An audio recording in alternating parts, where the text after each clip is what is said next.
Hi friends, எப்படி இருக்கீங்க? இன்றைக்கி நம்ம சொல்ல போகிற விஷயம் என்னென்னா, இன்றைக்கி என்ன நாள் அப்படிங்கிறது உங்களுக்கே நல்லா தெரியும். பிரதோஷம். பிரதோஷம் அப்படிங்கிறது மாதம் மாதம் தான் வந்துட்டுருக்கு. இதில் என்ன ஸ்பெஷல் பிரதோஷம் அப்படிங்கிற மாதிரி கேட்குறவங்களுக்கு, ஆடி பிரதோஷம் அப்படிங்கிறது ரொம்ப ஒரு சக்தி வாய்ந்த பிரதோஷமாக பார்க்கப்படுது. ஆடி மாதத்தில் வர ஒரு திதிகளுமே ஸ்பெஷல் அப்படின்னு சொல்லி சித்தர்கள் சொல்கிறாங்க. அவ்வளோ பவர்ஃபுல்லான விஷயம் அதில் இருக்குது. அதுலேயும் பர்டிகுலராக சிவவாக்கிய சித்தரை பற்றி உங்களுக்கு நல்லா தெரியும். சிவனோட தீவிரமான ஒரு பக்தர் அவர். அவர் சொன்ன ஒரு சூப்பரான ஒரு விஷயம். அதாவது இந்த ஒரு விஷயம் நீங்கள் தெரிஞ்சிட்டாலே பல வகையில் உங்களுக்கு ஹெல்ப் இருக்கும். பல வகையில் உங்களுக்கு கடவுள் ஏதோ ஒரு வகையில் ஹெல்ப் பண்ணிகிட்டே இருப்பார். சீக்கிரம் நீங்கள் கேட்குற விஷயம் அதுவும் 3 நிமிஷத்தில் சரியாக்கக்கூடிய ஒரு சக்தி இதில் இருக்குது அப்படின்னு சொல்லியிருக்காரு. அந்த ரகசிய முறை என்னங்கிறதான் இன்றைக்கி நம்ம வீடியோவில் பார்க்க போகிறோங்க. வீடியோ ஃபுல்லாக பாருங்கள். சின்ன சின்ன விஷயங்கள் கூட கரெக்டாக கவனித்து செஞ்சிங்கன்னா நல்ல ஒரு ரிசல்ட் உங்களுக்கு இதில் தெரியும். சரிங்களா? அதற்கு முன்னாடி இது நவமூலிகை அகத்துக்கான அப்டேட்டுங்க. வரப்போகிற பஞ்சமி எப்போ வருதுன்னா 17ஆம் தேதி அன்னைக்கு வருது. 16ஆம் தேதியோடு நீங்கள் பெயர்கள் கொடுக்குற டைமிங்ஸ் முடியுதுங்க. நம்ம வீடியோ தொடர்ந்து இந்த 5 இயர்ஸாக பார்த்துட்ருக்கிறவங்களுக்கு நல்லாவே தெரியும். நவமூலிகை அகம்னா என்ன, இதுக்கு எப்படி பேர் கொடுக்கணும், இதுக்கு என்ன ப்ரொசீஜர், இதெல்லாம் ரெகுலராக பார்த்துட்ருக்கிறவங்களுக்கு நல்லாவே தெரியும். சப்போஸ் இந்த வீடியோ நீங்கள் புதுசாக பார்க்குறீங்க, எனக்கு இதை பற்றிலாம் ஒன்றுமே தெரியாது, பட் நானும் பேர் கொடுக்கணும், இல்லை இது என்னன்னாச்சும் தெரிஞ்சுக்கணும் அப்படின்னு சொல்கிறவங்களுக்கு இந்த வீடியோலேயே வாட்ஸ்அப் நம்பர் இருக்குங்க. அந்த நம்பரில் நீங்கள் நவமூலிகை அப்படிங்கிறத டைப் பண்ணி அனுப்பிவிட்டாலே போதும். இதை பற்றின தெளிவான இன்ஃபர்மேஷன் என்னங்கிறது நீங்கள் தெரிஞ்சுக்கலாம். ஃபஸ்ட்டு இது என்ன ஏதுங்கிறது நீங்கள் தெரிஞ்சுக்கோங்க, புரிஞ்சுக்கோங்க.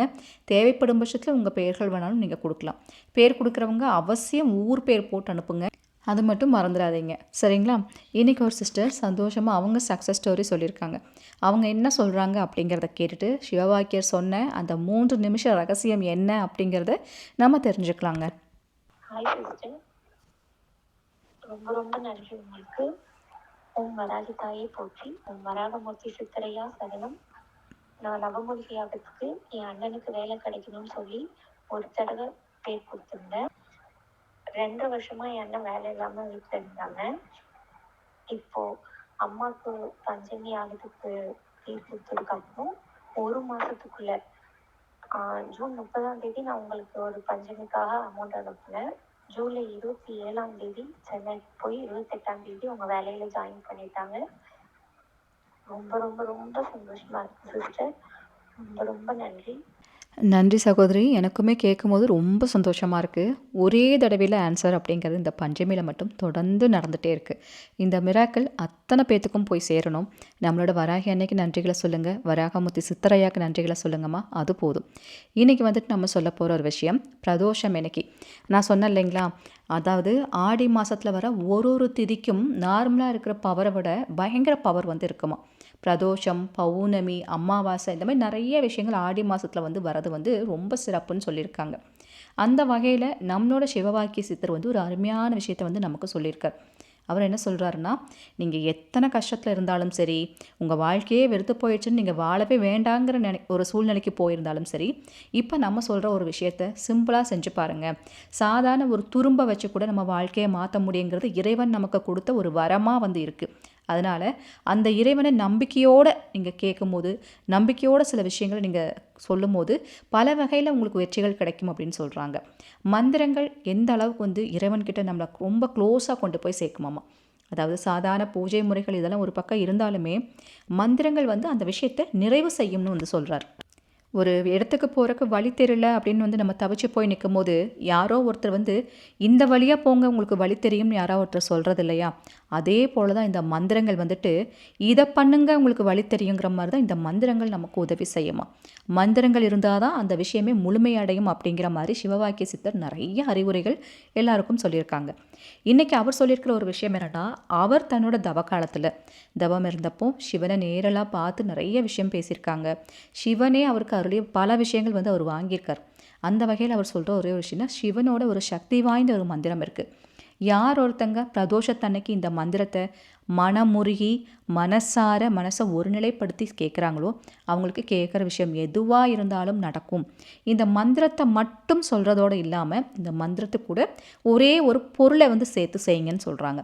என்ன பொருள்னா, கைப்பிடி உப்பு எடுத்துக்கோங்க. நான் சொல்கிற விஷயத்தை தெளிவாக நல்லா கேட்டுக்கோங்க. ஒரே ஒரு கைப்பிடி உப்பு எடுத்துக்கோங்க. ஒரு பாத்திரம் எடுத்துக்கோங்க. அந்த பாத்திரம் மண் பாத்திரமாக இருக்கணும்னு சொல்கிறாங்க. உங்கள் வீட்டில் மண் பாத்திரம் இருந்துச்சுன்னா அந்த மண் பாத்திரத்தை எடுத்துக்கோங்க. மண் பாத்திரம் இல்லை அப்படின்னா கண்ணாடி பாத்திரம்.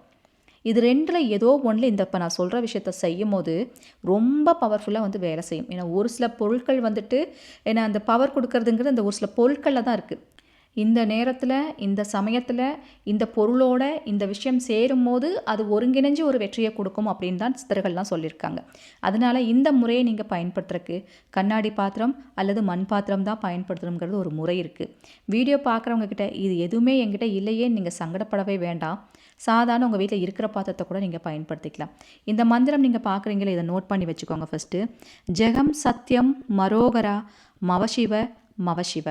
இந்த மந்திரம் வந்துட்டு அவ்வளோ ஒரு பவர்ஃபுல்லாக வேலை செய்யுங்களாம். இந்த மந்திரத்தை நீங்கள் நோட் பண்ணிக்கோங்க. ஒரே தடவையில் சொன்னாலே உங்களுக்கு மனப்பாடம் ஆயிரும். நான் சொன்னேன் இல்லையா, ஒரு கைப்பிடி உப்பு எடுத்துக்கணும்னு. அந்த உப்பை என்ன பண்ணுமா, அந்த மண் பாத்திரத்துக்குள்ளே உங்கள் வலது கையில் அந்த உப்பை வச்சு கண்ணை மூடி எந்த விஷயம் உங்களுக்கு வேணுமோ மனசை ஒருநிலை பண்ணி நமசிவாய நான் கேட்குற விஷயத்த செஞ்சு கொடு அருணாச்சலேஸ்வரர் நல்லா வேண்டிட்டு நல்லா வேண்டிக்கோங்க. நான் கேட்குற விஷயத்தை எனக்கு உடனே செஞ்சு கொடுப்பான்னு சொல்லிட்டு அந்த கைப்பிடி கல்லுப்பை உங்கள் கையில் இருக்கக்கூடிய கைப்பிடி கல்லுப்பை அந்த மண் பாத்திரத்துக்குள்ளே போட்டுருங்க. இதுதான் ஃபஸ்ட்டு. சரிங்களா? 2வது என்ன பண்ணுமா, அந்த ஒரு கைப்பிடி கல்லுப்புக்கு 1 டம்ளர் தண்ணி ஊற்றணும். அதுக்கு மேலே நீங்கள் ஊற்றவே கூடாது. 1 டம்ளர் சின்ன டம்ளரில் தண்ணி ஊற்றிக்கோங்க. சரிங்களா? தண்ணியை ஊற்றிட்டிங்களா? இது 2வது ஸ்டெப்பு. 3வது ஸ்டெப் என்ன பண்ணணுன்னா, இப்போ தான் சிவபெருமானோட முக்கியமான வேலை நமக்கு ஆரம்பமாகும். சிவபெருமானோட கை வந்துட்டு உங்களுக்கு உதவிக்கு வரணும்னா இதை செய்யணும் அப்படின்னு சொல்கிறாங்க. என்ன செய்யணும்னா, அந்த கல்லுப்பை உங்கள் கையால் அந்த வலது கையாலேயே மெதுவாக கரைக்கணும். ஃபுல்லாக கரையணுங்க. அது வந்து குறைஞ்சது ஒரு 3 நிமிஷமாச்சும் நீங்கள் செய்யணும்னு சொல்கிறாங்க. இந்த கல்லுப்பை கரைக்கிறதுங்கிறது ஃபுல்லாக கரையிற வரை வெயிட் பண்ண முடியாதுன்றவங்களுக்கு நான் சொல்கிறேன். ஒரு 3 நிமிஷமாச்சும் இந்த கல்லுப்பை நல்லா கரைக்கணும்னு சொல்கிறாங்க. அந்த 3 நிமிஷமும் இந்த மந்திரத்தை சொல்லிகிட்டே நீங்கள் கரைக்கணும். கண்ணை மூடிக்கோங்க. மனசில் நான் கேட்குற விஷயம் எல்லாம் எனக்கு நடக்க போகுதுன்னு நினச்சிட்டு அந்த கல்லுப்பை அப்படியே மெதுவாக கரைச்சி விடுங்க. 3 நிமிஷம் உங்கள் கைகள் அந்த தண்ணிக்குள்ளேயே இருக்கட்டும். அந்த உப்பை மிக்ஸ் பண்ணிகிட்டே இருக்கணும். 3 நிமிஷம் கண்டிப்பாக அந்த தண்ணிக்குள்ளே உங்கள் கை இருக்கணும். அப்படியே மிக்ஸ் பண்ணிகிட்டே இருங்க. தண்ணிக்கு கேட்கும் சக்தி அதிகமாக இருக்குது. அதனால் நீங்கள் எந்த விஷயத்த சொன்னீங்களும் அப்படியே டைரெக்டாக கேட்ச் பண்ணி உங்களுக்கு அது திரும்ப கொடுத்துரும். சரிங்களா? அதனால் மெதுவாக அந்த தண்ணியில் கையை வச்சு அப்படியே அந்த உப்பை கரைச்சி விட்டுட்டே இருங்க. 3 நிமிஷம் கண்டிப்பாக சொல்லணும் இந்த மந்திரத்தை. சொல்லி முடித்த உடனே என்ன பண்ணுங்கள், 3 நிமிஷத்துக்கு அப்புறம் அந்த தண்ணியை கொண்டு போய் அப்படியே வெளியில் ஊற்றி விட்டுருங்க. ஸ்ட்ரிங்கில் ஊற்றினாலும் பரவாயில்லை, ஸ்ட்ரிங்கில் ஊற்றிடுங்க. இல்லைன்னா வெளியில் மரத்தடியில் ஏதாவது ஊற்றி விட்டுருங்க. இதை மட்டும் நீங்கள் செஞ்சீங்கன்னா உங்கள் வீட்டில் அடிக்கடி மருத்துவ செலவுனால செலவாயிட்டே இருக்குங்க. ஹாஸ்பிட்டல் செலவு தான் எனக்கு தண்டம் வச்சுட்டே இருக்குன்னா நீங்கள் நினைப்பீங்கல்ல, அந்த மாதிரி மருத்துவ செலவுனால பாதிக்கப்படுறவங்களுக்கு மருத்துவ செலவு குறையுன்னு அவர் சொல்கிறார். ஒரு நோயினால் நீங்கள் அவதிப்பட்டுட்ருக்கீங்க, வலி தாங்க முடியாமல் துடிச்சிட்ருக்கேன், என்னால் தலைவலி தாங்க முடியலைங்கன்னு நினைக்கிறவங்க கூட இந்த விஷயத்தை ஒரு 3 நிமிஷம் செய்யும் போது நீங்கள் செஞ்சு முடிக்கும் போதே உங்கள் கையில் அந்த வலி இருக்காதான், உங்கள் தலையில் அந்த பாரம் இருக்காதான், உங்கள் உடலில் இருக்க அந்த சோர்வு போயிருமா, கம்ப்ளீட்டாக ஒரு ரிலீஃப் ஆகும்னு சொல்கிறாங்க. இது வந்து நம்ம உடம்புல இருக்க அந்த நெகட்டிவ் எனர்ஜியை நீங்கள் அந்த உப்பை கரைக்கவே அந்த தண்ணியோடு சேர்த்து அந்த நெகட்டிவ் எனர்ஜி எல்லாம் வெளியே வந்துடும். அவ்வளோ ஒரு சக்தி வாய்ந்தது இந்த மந்திரம். இந்த முறை இப்படி செய்யும் போது அவ்வளோ ஒரு மகிமை இருக்காம். மண் பாத்திரம் வந்து நெகட்டிவான விஷயங்களை இப்படி வெளியே எடுத்துருமா. மண்ணுக்கு அத்தனை ஒரு சக்தி இருக்குது. பூமாதேவி மண். அதனால தான் மண் பாத்திரத்தில் இதை செய்யுங்கன்னு சொல்கிறாங்க. அதே போல் கண்ணாடி பாத்திரமும் அந்த பவர் கொடுக்கும். அதனால் 2ல் ஏதோ ஒன்றில் செய்யுங்கன்னு சொல்லியிருக்கு. வீடியோ பார்க்குறவங்க உங்களுக்கு நோய்கள் இருந்து நீங்கள் அவதிப்படுறீங்கன்னா அந்த நோய் சரியாகணும், அந்த வலி சரியாகணும், இந்த முறையை நீங்கள் டெய்லியும் பயன்படுத்தலாம். அல்லது நீங்கள் ஏதோ ஒரு காரிய சித்தி அடையணும், ஏதாவது விஷயத்துக்காக வேண்டி ட்ரை பண்ணுறீங்கன்னா ஒரு பிரதோஷத்துக்கும் காலையில் அல்லது மாலையில் பிரதோஷ நேரத்தை இதை நீங்கள் பயன்படுத்தலாம்னு சொல்லியிருக்காங்க. அதனால் இதை நீங்கள் இப்படியெல்லாம் செஞ்சுட்டு வாங்க. டெய்லியும் கூட நான் டெய்லியும் மாத்திரை எடுத்துக்கிறேன், டெய்லி அந்த வலி இருக்குன்னு நினைக்கிறவங்க டெய்லியும் இதை யூஸ் பண்ணுங்கள். ஸோ இந்த மாதிரி முறையில் இதை நீங்கள் பயன்படுத்திட்டு வரும்போது ஒரு விஷயத்துக்காக நீங்கள் வெற்றி பார்க்க முடியுங்கிற மாதிரி நம்ம சிவவாக்கிய சித்தர் சொல்லியிருக்காருங்க. அருமையான விஷயங்கள் சித்தர்கள் நமக்கு சொல்லி வச்சுருக்காங்க. சரியாக அதை பயன்படுத்திக்கோங்க. நான் சொன்ன விஷயம் உங்களுக்கு புதுசாக இருக்குது, பிடிச்சிருக்குன்னா கண்டிப்பாக ஒரு லைக் கொடுங்க. நம்ம சேனலுக்கு சப்ஸ்கிரைப் பண்ணி எனக்கும் சப்போர்ட் பண்ணுங்கள். Thank you so much.